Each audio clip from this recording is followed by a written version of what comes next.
कहे केहू बुधु कहे केहू चौपट कहे केहू सुधु कहे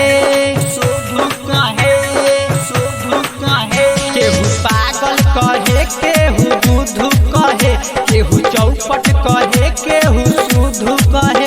बात सुनिए के हमारा न खाना धसता ए माई तहरा बेटा पर लोग हंसता ए माई तहरा बेटा पर लोग हंसता। डीजे अमित तिवारी डीजे अमित तहरा बेटा पर लोग हंसता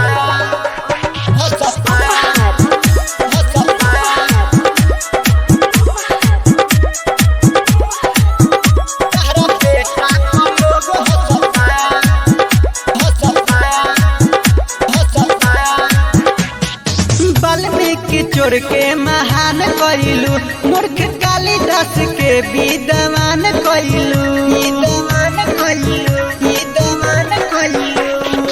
वाल्मीकि चोर के महान कइलू मूर्ख कालिदास के विद्वान कइलू।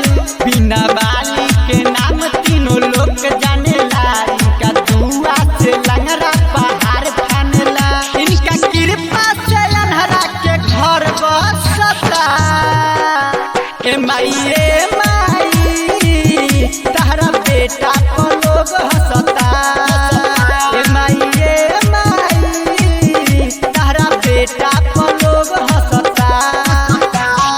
डीजे अमित तिवारी डीजे अमित तहरा बेटा पर लोग हंसता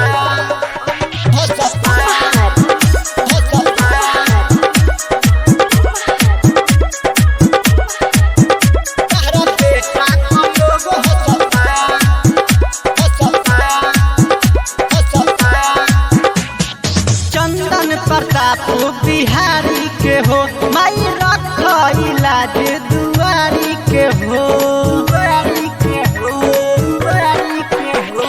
चंदन प्रताप बिहारी के हो माई रख लाज तनी दुआरी के हो दुनो बेरा करब हम बंदन के हो माई बेटा बनल अभिनंदन के हो तोहरा कमी से करन के काम फंसता ए माई तहरा बेटा पर लोग हंसता ए माई तहरा बेटा पर लोग हंसता।